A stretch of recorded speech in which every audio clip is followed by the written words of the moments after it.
बिस्मिल्लाहिर्रहमानिर्रहीम। अगर आप यूके का विज़िट वीज़ा अप्लाई कर रहे हैं तो ये वीडियो आपके लिए है। मुझे यकीन है इस वीडियो को देखने के बाद न तो आपको किसी मज़ीद वीडियो को देखने की ज़रूरत पड़ेगी, ना आप किसी वेबसाइट को स्टडी करने की ज़रूरत पड़ेगी। तो चलते हैं straight to the visa form. UK for visa जाके आपने अपना वीज़ा फॉर्म खोलना है, उसको आपने फिल करना है। हम ज़्यादा गुफ्तगू वीज़ा फॉर्म के बारे में नहीं करेंगे, इसलिए ये जो मज़ीद चीज़ों की ज़रूरत है आपको वो ज़्यादा इंपॉर्टेंट है। वीज़ा फॉर्म सेल्फ एक्सप्लेनेटरी होता है। नाम की जगह आपने नाम लिखना है, पासपोर्ट नंबर की जगह आपने पासपोर्ट नंबर लिखना है, एड्रेस लिखना है और यूके का एड्रेस अगर है तो वो बताना है और बेसिक इन्फॉर्मेशन जो आपके फाइनेंस की है वो देनी है। वीज़ा फॉर्म के एंड के ऊपर जब जाएंगे तो खुद ब खुद आपका पेज खुल जाएगा वीज़ा फीस पे करने के बारे में। अब वीज़ा 4 तरह का है, 6 महीने का वीज़ा है, 2 साल का वीज़ा है, 5 साल का वीज़ा है, 10 साल का वीज़ा है। ये 4 फीसें हैं। जो भी आप वीज़े की कैटेगरी, क्लास या जो भी पीरियड आप सेलेक्ट करेंगे उसके मुताबिक आपने अपनी क्रेडिट कार्ड से, अपने बैंक कार्ड से, अपने एटीएम कार्ड से फ़ीस पे करनी है। वो फीस भी जब पे हो जाएगी तो नेक्स्ट पेज आपका आ जाएगा अपॉइंटमेंट का, और अपॉइंटमेंट आप ले लेनी है। अब ये तो बहुत आसान काम है, आप कर सकते हैं, ये आपको पहले से पता था। जो चीज़ें मैं आपको देना चाहता हूँ, बताना चाहता हूँ, वो ये है कि डॉक्यूमेंटेशन कौन सी होती है। डॉक्यूमेंट्स हमारे घर पड़े होते हैं, हमारे पास होते हैं और हम उनको लगाना भूल जाते हैं या उनको हम अहम नहीं समझते। हम समझते हैं कि शायद ये इम्पोर्टेंट नहीं लगाना। ये वीडियो बनाने का मकसद ये है कि जो डॉक्यूमेंटेशन दोस्त नहीं करते, जिसकी वजह से वीज़ा रिफ्यूज़ल हो जाता है, वो उसको उससे बचाना है आपको। अब अगर पर्सनल डॉक्यूमेंट सबसे पहले आते हैं, जिसमें आपका FRC आता है, family registration certificate from NADRA. अब उस फॉर्म के अंदर आपकी बेगम साहबा का नाम है और आपके बच्चे हैं। अगर आपके बच्चों की एजेस 6 साल से ऊपर हैं तो फिर ज़ाहिर है आपने बताना होगा कि बच्चे आपके स्कूल पढ़ते हैं और किन किन स्कूलों में पढ़ते हैं। अगर आपके बच्चे अच्छे स्कूलों में पढ़ रहे हैं तो फिर उसके लिए आपने मुतल्लिका स्कूलों से बोनाफाइड स्टूडेंट सर्टिफिकेट लेना। ये मेरा बच्चा, ये बच्चा स्कूल में पढ़ता है, 2 लाइन का होता है। फिर उसके अलावा अगला डॉक्यूमेंट ये है कि बच्चों की जो ट्यूशन फ़ी होती है, स्कूल ट्यूशन फ़ी, वो आप बैंक में जमा करवाते हैं या वो कार्ड बना होता है, तो उसका भी साथ अपने फ़ोटो कापी लगानी है कि ये बच्चों की मेरी फ़ीस कितनी है। It tells about you. और ये चीज़ें करने के बाद अगला जो फेज़ है वो ये है कि आप करते क्या है। अगर आपका जॉब है तो सबसे पहले तो आपने अपना जॉब लेटर लगाना है कि मैं ये जॉब करता हूँ, जो बता सके। अपॉइंटमेंट लेटर हो गया, जॉब लेटर हो गया। अपने ऑफिस से लेटर बना के लगा सकते हैं कि ये साहब हमारे पास ये काम करते हैं। एक तो ये हो गया।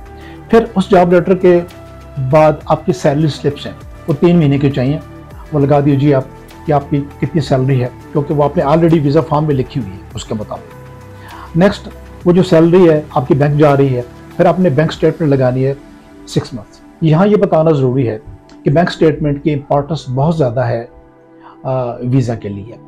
ये बैंक स्टेटमेंट अक्सर लोग पूछते हैं कि कैसी होनी चाहिए। तो बैंक स्टेटमेंट एक तरतीब से पैसे आ रहे हैं और तरतीब से पैसे खर्च हो रहे हैं। फॉर एग्जांपल, अगर आपकी 3 लाख सैलरी है और आप 1.5 लाख खर्च कर रहे हैं हर महीने, तो हर महीने 1,50,000 रुपये आप सेव कर सकते हैं। तो 6 महीने बाद आपके पास 9 लाख रुपया जमा हो गया। Now this is very good statement for the visa. इस स्टेटमेंट की वजह से वीज़ा रिफ्यूज़ नहीं होगा। वीज़ा अगर रिफ्यूज़ हुआ तो किसी और वजह से होगा, जब मैं बताता हूँ आगे जाकर। इसके अलावा अगर आपका प्रमोशन हुआ है, नोटिफिकेशन हुई है, आपके अपॉइंटमेंट का कोई नोटिफिकेशन है, या आपका प्रमोशन का एक ग्रेड से दूसरे ग्रेड में चला गया, वो नोटिफिकेशन गवर्नमेंट का है, तो वो उसकी कापी साथ लगा दीजिए। अगर आप सरकारी घर में रहते हैं और हाउस अलॉटमेंट लेटर आपको मिला है सरकारी, तो वो लगा दीजिए साथ कि इस घर में रहता हूँ जी, गवर्नमेंट का लेटर मुझे ये मिला हुआ है। ये चीज़ें आपके मर्तबे को वाज़ह कर रही होती हैं। ये जॉब के लोगों के लिए। लेकिन अगर आप बिजनेस करते हैं तो डॉक्यूमेंटेशन टोटल मुख्तलिफ हो जाएगी।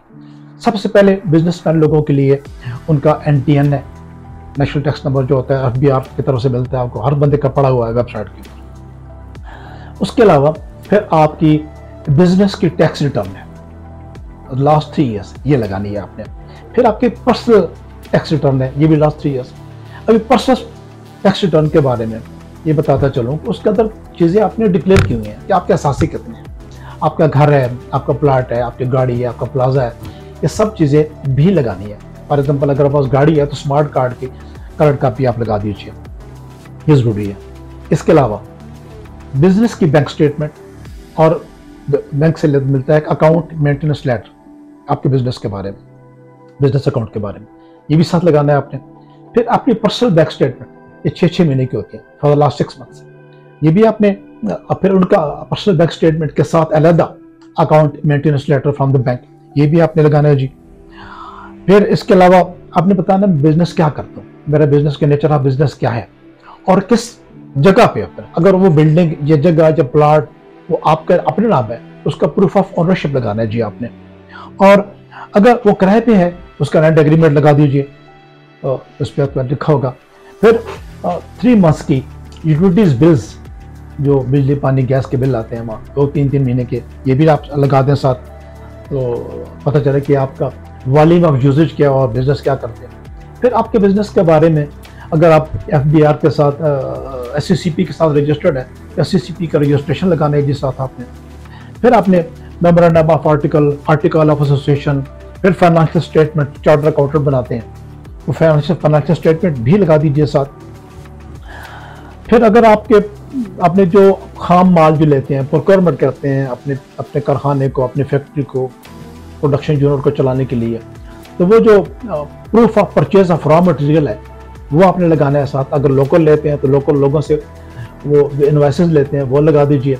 और अगर आपने बाहर से मंगाया है तो उसका बिल ऑफ लेडिंग या एयरवे बिल और या परचेज ऑर्डर या delivery order, letter of credit, ये सब चीज़ें आपने, एक्सपोर्ट परमिशन, इंपोर्ट परमिशन, ये चीज़ें आपने लगानी है साथ। इसके अलावा आपके ऑनर्स, अवार्ड्स, अचीवमेंट्स जो हैं उनको कोई सबूत है कि आपके जो काम आप कर रहे हैं इसके बारे में जो आपने कोई अचीव किया है, कोई अगर आप किसी प्राइम मिनिस्टर से मिले हैं, प्रेसिडेंट से मिले हैं, या चैम्बर ऑफ कॉमर्स ने आपको कोई चीज़ दी हुई है, इस तरह की चीज़ें वो भी लगानी है जी।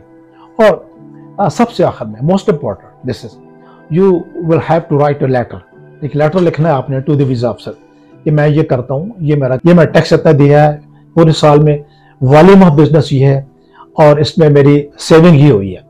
और ये बिजनेस के बारे में जितना आप मुख्तसर डाटा देंगे इतना आपके लिए आसान हो जाएगा वीजा अफसर को मुतमईन करना कि you are a genuine traveller.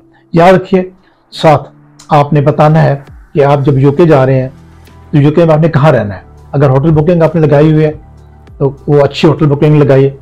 और अगर आपका स्पॉन्सरशिप है तो स्पॉन्सरशिप के लिए मैंडेटरी है कि उसके साथ वहाँ की हाउस इंस्पेक्शन रिपोर्ट भी हो। स्पॉन्सरशिप के साथ और भी लेटर चीज़ें होती हैं।